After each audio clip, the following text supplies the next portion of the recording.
आज एक विशेष बात, यूपीआई स्कैम।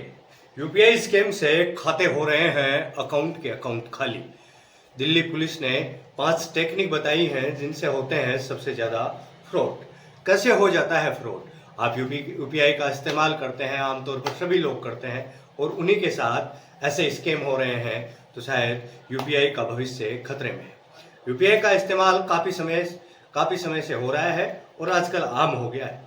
यूपीआई की मदद से आप तुरंत किसी को पेमेंट कर सकते हैं। भारत में यूपीआई आने के बाद से इसको यूज करने वालों की संख्या लगातार बढ़ रही है। करोड़ों लोग इसका इस्तेमाल इंस्टेंट पेमेंट करने के लिए करते हैं। स्कैमर्स नए नए तरीकों से यूपीआई स्कैम कर लाखों का चूना लगा देते हैं। जरूरी है इसे सावधान रहने की। दिल्ली में भी यूपीआई स्कैम में काफी इजाफा हुआ है। एक रिपोर्ट के अनुसार केवल दिल्ली में ही 2024 के पहले 6 महीनों में 25,000 से ज्यादा शिकायतें यूपीआई स्कैम को लेकर आ गई हैं। रिपोर्ट में बताया गया है कि दिल्ली में इस साल पहले 6 महीने में ही यूपीआई से जुड़े 25,924 शिकायतें दर्ज की गई थी। यानी यूपीआई करना जितना आसान है, उतना ही आपको इससे सावधान रहने की भी जरूरत है।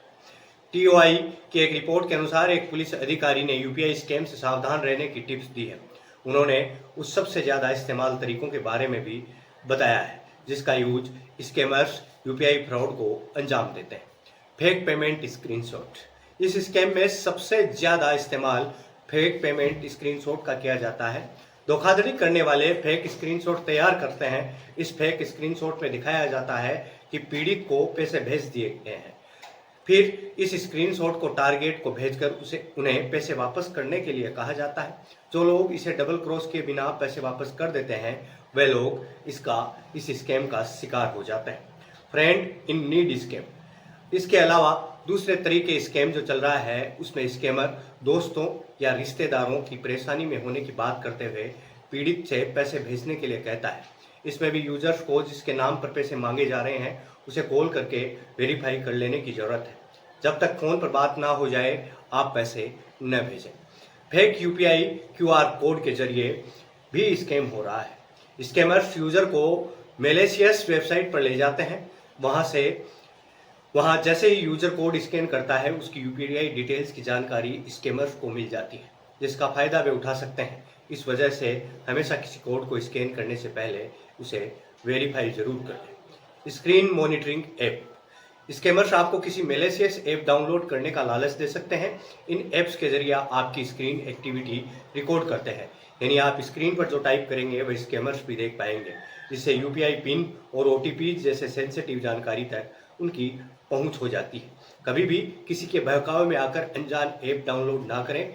इसके अलावा पर्सनल जानकारी किसी के साथ भी शेयर ना करें। Collect request scam. स्कैमर आपको यूपीआई के जरिए आपको पैसे भेजने की बात करेंगे। इसके लिए वह कलेक्ट रिक्वेस्ट भेजेंगे और आपको पैसे प्राप्त करने के लिए इसे एक्सेप्ट करने के लिए कहेंगे।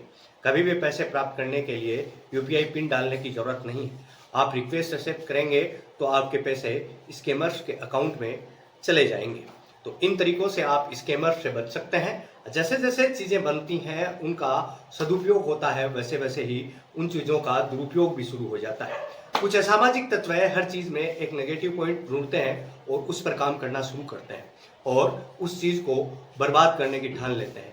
जैसे यूपीआई आज के दिन हर आदमी की जरूरत है और उसी के जरिए वे लोग इसे अपना कमाई का जरिया बना रहे हैं और वे लोग इस चीज के जरिए ही लोगों को परेशान कर रहे हैं, या फिर यूं कहूं कि लोगों को ठगा जा रहा है। तो आप अवेयर रहिए। मैं आपसे यही निवेदन करता हूं कि आप अवेयर रहिए ऐसी फ्रॉड भरी चीज़ों से। किसी भी तरह की अननोन चीज़ों पर आप विश्वास ना करें। इंटरनेट एक धोखा है। इस धोखे से आप जितना बच सकते हैं उतना बचने का प्रयास करें, क्योंकि सोशल मीडिया और इंटरनेट के ऊपर जितना स्कैम और धोखाधड़ी है, उतनी धोखाधड़ी कहीं नहीं है, क्योंकि आप लोगों को व्यक्तिगत तौर पर नहीं जानते, एक सोशल तरीके से जानते हैं। और जैसे ही सोशल तरीके से जानते हैं तो उनके बारे में आप अपनी राय उनके सोशल अकाउंट से देखकर जज करते हैं। तो उनसे बचने का प्रयास कीजिए। यूपीआई के मामले में थोड़े से होशियार रहिए, सचेत रहिए। हम आपसे फिर मिलते हैं किसी अन्य वीडियो में। तब तक के लिए आप देखते रहिए द बम बात।